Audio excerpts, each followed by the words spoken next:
say you love me, but I don't think that it's true. It's all for you. Halo dears, welcome back to my channel. Balik lagi sama aku, Lilis Herunisa. Apa kabar kalian semuanya? Semoga sehat selalu dan bahagia selalu, amin. Sudah beberapa bulan terakhir aku off dari YouTube karena beberapa alasan. Yang sekarang insya Allah aku pengennya sih konsisten, pengen produktif lagi. Doain ya, semoga aku nggak bolong-bolong bikin kontennya, amin. Doain aja. Nah, kemarin aku off, salah satu faktornya adalah aku mengalami anxiety dan sedikit depresi kemarin. Buat kalian yang nggak tahu anxiety disorder itu apa, anxiety disorder adalah suatu gangguan kecemasan yang dirasakan seseorang secara terus-menerus, bahkan bisa lebih buruk seiring berjalannya waktu. Sorry ya, di sini aku agak awkward karena memang udah lama gak bikin konten, gak ngomong depan kamera. Aku jadi sedikit agak gimana ya, agak gugup kelihatannya, mohon maaf. Nah, anxiety disorder ini bisa mengganggu aktivitas seseorang karena seseorang itu mengalami berbagai gejala seperti sesak nafas, sakit perut, jantung berdebar, keringat dingin, gemetar, dan lain sebagainya. Nah, di sini aku mau cerita kenapa sih aku mengalami anxiety. By the way, aku tuh dari kecil udah punya fobia. Fobia yang aku alami adalah fobia kecepatan kendaraan, dimana aku tuh nggak bisa yang namanya naik kendaraan yang kecepatannya di atas rata-rata, boro-boro naik halilintar, naik yang pokoknya ada di depan, aku nggak bisa. Boro-boro itu naik kendaraan yang kecepatannya di atas 50 km per jam aja aku udah panik gitu. Itu dari kecil aku kayak gitu. Parah sih, kalau waktu kecil aku bisa kejar sampai nangis-nangis gitu kan. Sekarang udah gede jadi ya masih ada cemas gara-gara naik kendaraan kayak gitu, cuman nggak sampai yang nangis banget gitu lah, nggak. Nah, itu awalnya kan memang aku dari kecil, dari lahir udah begitu kan. Nah, terus pas Juli deh kalau nggak salah, Juli 2021, waktu COVID lagi tinggi-tingginya, waktu banyak yang meninggal, waktu setiap kampung itu, hampir setiap kampung ada bendera kuning. Nah, aku tuh di situ udah mulai anxiety aku tuh udah mulai parah, sampai yang gejalanya menurut aku udah lumayan berat sih. Aku tuh suatu malam pernah yang ngalamin sakit perut, sesek, panik, cemas, pokoknya nggak tahu kenapa tiba-tiba datang aja gitu. Padahal aku tuh nggak gimana-gimana, tiba-tiba aja datang perasaan takut, cemas, terus sakit perut, terus mual, terus keringat dingin. Nah, di situ aku tuh kayak ngerasa aku bakal meninggal malam itu. Jangan-jangan aku bakal meninggal, jangan-jangan ini aku tuh mau sakaratul maut gitu. Jadi pokoknya panik gak jelas. Nah, itu dari situlah aku anxiety aku mulai meningkat. Yang tadinya cuma fobia, kayak yang kalau naik kendaraan ini gak ada angin, gak ada hujan, tiba-tiba panik, tiba-tiba cemas itu. Nah, beberapa bulan sebelumnya itu ibu aku mengalami depresi. Aku tuh ngeliat ibu aku kayak linglung, kayak sering ngelamun, terus agak susah diajak ngobrol, pokoknya auranya udah beda. Nah, di situ aku tuh mulai merasa cemas, kayaknya itu salah satu faktornya juga aku mengalami anxiety. Aku tuh ngeliat ibu aku tuh kayak auranya udah beda, kayak bentar lagi mau nggak ada gitu. Firasat aku tuh, ya Allah, ibu aku kayaknya nggak ada, bakal nggak lama lagi gitu waktunya gitu. Dan di situ aku tuh udah mulai takut yang namanya mati, aku sendiri yang mati, dan takut meninggal sama orang terdekat gitu.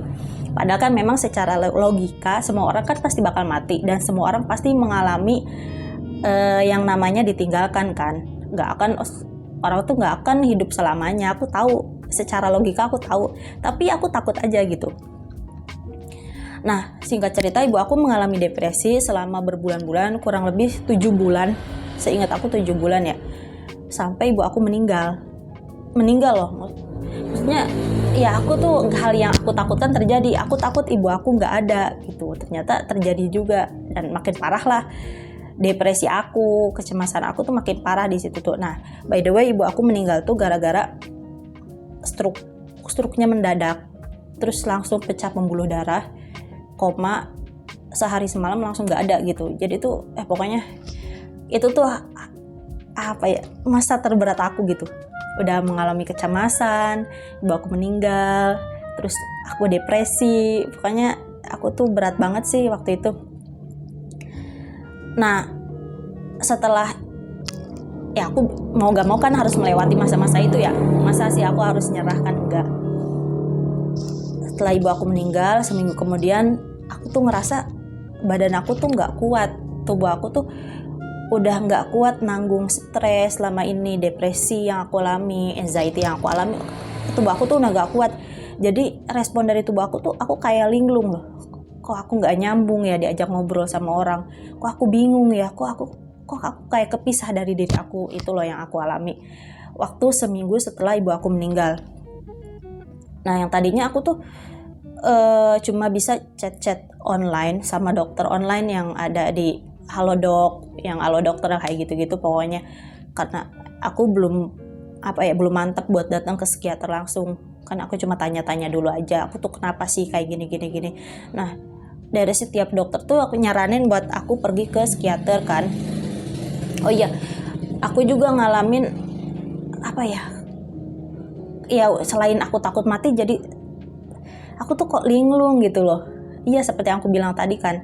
Terus aku tuh kayak ngalamin apa yang ibu aku alamin sebelum meninggal. Jadi kan aku makin takut ya. Ibu aku sebelum meninggal tuh agak susah ngomong. Jadi aku ikutan agak susah ngomong. Jangan-jangan aku mau meninggal gitu, gak lama lagi. Itu tuh yang bikin aku takut banget. Nah, akhirnya aku memutuskan buat pergi ke psikiater kan. Karena beberapa saran dari temen aku yang juga orang medis. Ada yang dokter, ada yang perawat. Mereka nyaranin udahlah kamu ke psikiater aja. Kebetulan kakak aku juga ke psikiater. Jadi ibu aku, kakak aku mengalami hal yang sama gitu, anxiety. Kakak aku anxiety juga sama asam lambung. Aku juga kayak gitu, ibu aku kayak gitu. Jadi udahlah ini mah fix keturunan, genetik gitu. Nah, pas ke psikiater udahlah ya, biasalah kita curhat ke psikiater, kenapa sih gini. Nah, aku tuh dikasih saran sama dokternya, kalau cemas kita datang, ada yang namanya teknik pernafasan 478. Jadi teknik pernapasan 478 itu kita tarik nafas selama 4 detik, terus tahan selama 7 detik. Tadi kan udah tarik nafas, tahan 7 detik, terus buang selama 8 detik. Lagi ya, itu hitungannya dikira-kira aja deh. Pokoknya bagusnya sih 478. Tarik nafas 4 detik, tahan 7 detik, buang 8 detik kayak gitu. Terus kan aku setelah ibu aku meninggal, aku tuh kayak gak bisa konsentrasi, aku gampang lupa, aku gak bisa konsen. Nah, jadi dokter menyuruh aku buat yang namanya mindfulness. Mindfulness itu adalah latihan untuk latihan untuk kita supaya konsentrasi. Misalkan aku cuci piring ya, lagi cuci piring, aku tuh harus konsentrasi loh. Otak aku harus di sini, pikiran aku harus di sini, hati aku harus di sini. Nggak boleh aku lagi nyuci piring pikiran kemana-mana, nggak boleh. Soalnya fatal sih waktu itu ya, yang ganggu aktivitas lah kalau misalkan kebanyakan ngelamun kayak gitu kan. Oke sih, gitu aja cerita dari aku. Buat kalian yang mungkin butuh pertolongan secara mental, yang mengalami anxiety kayak aku, depresi kayak aku, nggak usah ragu-ragu buat ke psikiater atau ke psikolog, karena jangan diremehin gitu. Yang bikin aku sedih adalah saat mengalami penyakit kayak gini tuh orang-orang banyak yang meremehkan. Ada yang bilang, ya kalau takut mati ya beribadah lah, banyak-banyak beribadah. Terus ada lagi yang bilang, aneh-aneh aja penyakitnya. Ada lagi, kamu tuh masih bisa jaga penampilan, jangan ngada-ngada deh, jangan lebay. kamu tuh gitulah pokoknya, itu yang bikin down gitu. Terus aku sempat yang oh aku tuh kayaknya nggak ada yang peduli deh sama aku, apa aku mati aja ya. Aku sempat ada pikiran kayak gitu. Oh, nggak ada yang peduli sama aku, nggak ada yang nyemangatin aku. Itu tuh sedih banget. Makanya kalau misalkan ada teman kalian atau saudara yang mengalami hal kayak gitu kayak aku, jangan ditinggalin, jangan dihancurkan mentalnya, dukung dia, ajak dia buat ke psikolog atau psikiater. Kalau dia mau curhat, dengerin, udah gitu aja. Soalnya